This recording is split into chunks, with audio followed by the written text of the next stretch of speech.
Henry Geldziller, Assistant Curator of American Painting and Sculpture at the Metropolitan Museum of Art. Mr. Geldziller, to what do you attribute the success of Andy Warhol?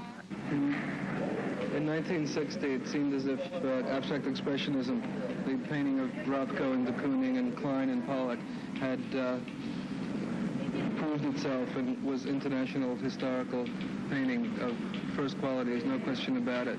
And in 1960 also, Andy Warhol, Roy Lichtenstein, Klaus Oldenburg, Tom Wesselman, Jim Dine, Jim Rosenquist, and all the other pop artists began to become recognized and had their first shows. But it seems as if, in a sense, pop art was not only a reaction against abstract expressionism and the art that came before it, but also a commentary on it. And I think Andy Warhol's imagery and his consistency has made him one of the leaders in the pop art field. Whether that's enough, I'm not sure. Really?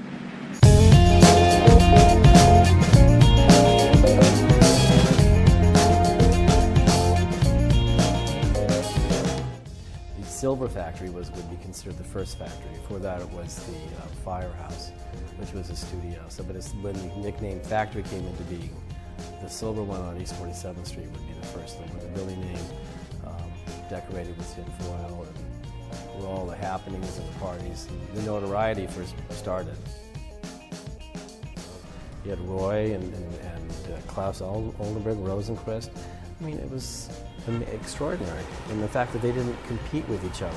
It was very unusual to have a group of artists actually support each other in a way, spiritually, and worked in tandem without stepping on each other's feet. Marie and Willard got to know Andy because of the filmmaking thing.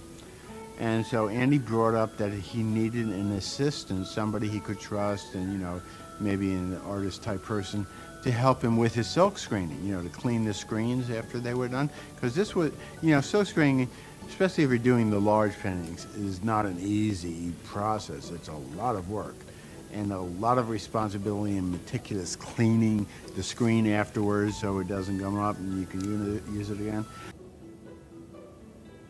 3 years after I graduated high school, I met Andy Warhol, and he asked me to come to work for him because he realized I had silk screening experience and he needed someone to help him silk screen his paintings. And so what started out as a summer job, because I was in college at the time, ended up being a job for about 7 years. Gerard Malanga, who was Andy's first assistant, was really an extraordinary combination of characters.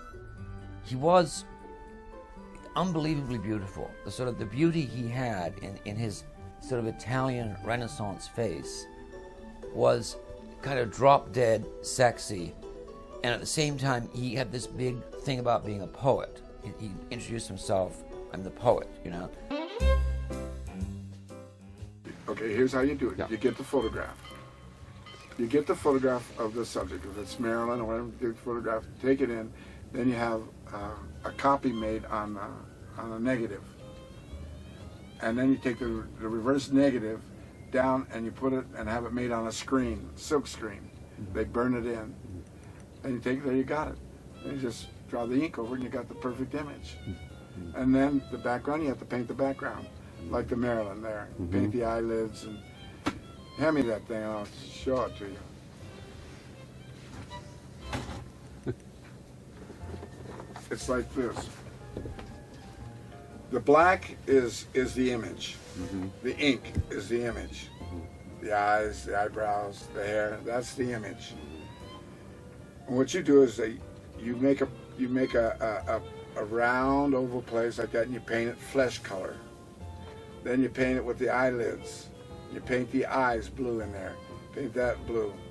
And then you paint the lips. You make the lips. You paint the lips. Then you paint the collar. And you paint the background orange. And then you just screen over it. And you got it. It's a print. It's a printing form.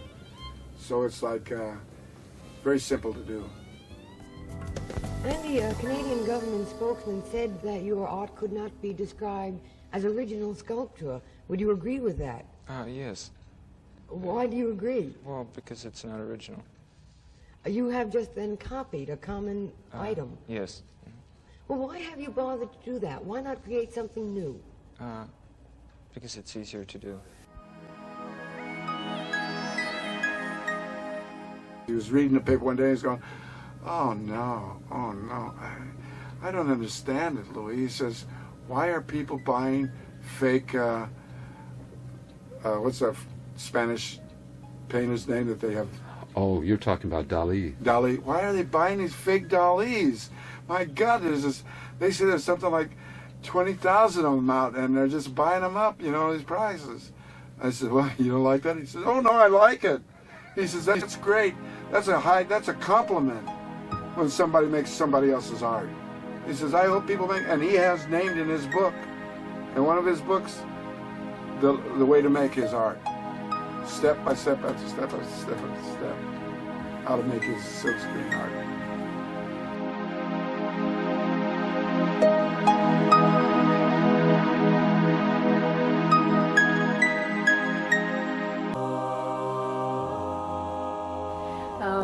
You know, again, about Warhol repetition, you know, the silkscreen, not one electric chair, but 8.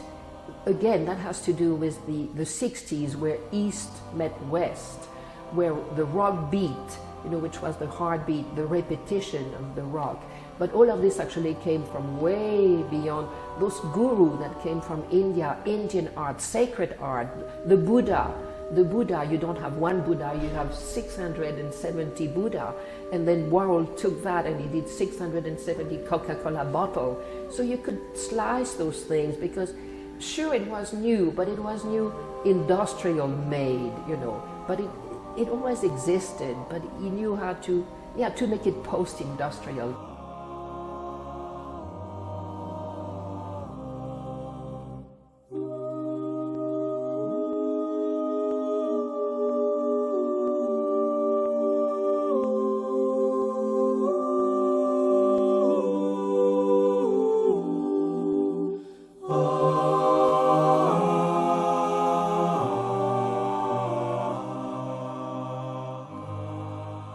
When he died, he had on payroll, I think, how many? I forget. Like nearly 100 people on payroll. So, you know, you produce, of course, when you have 100 people on payroll, which is quite amazing. In addition to having things made outside, you know. Yeah, he was the General Motors of the art.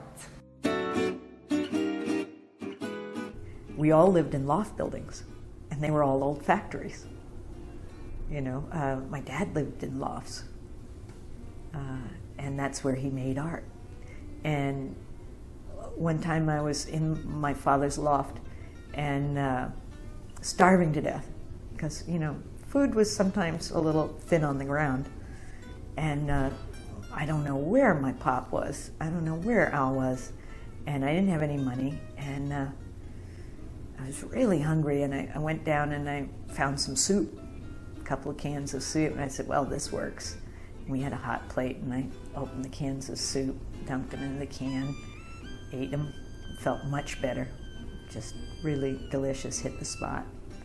And Al came home a little while later and asked me if I was hungry, and I said, no, I just had some soup. And he said, what soup? And I said, the tomato soup in the kitchen.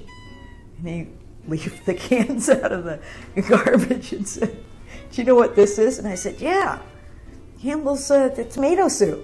It was great. And he said, no, that's an Andy Warhol signature. You just ate 2 cans of Campbell's soup signed by Andy Warhol. And I said, well, yeah. And I said, I you know, they tasted great. So they say when you're really, really hungry, you know, food tastes great when you're really hungry. Let me tell you, it tastes even better when you're really hungry and it's art.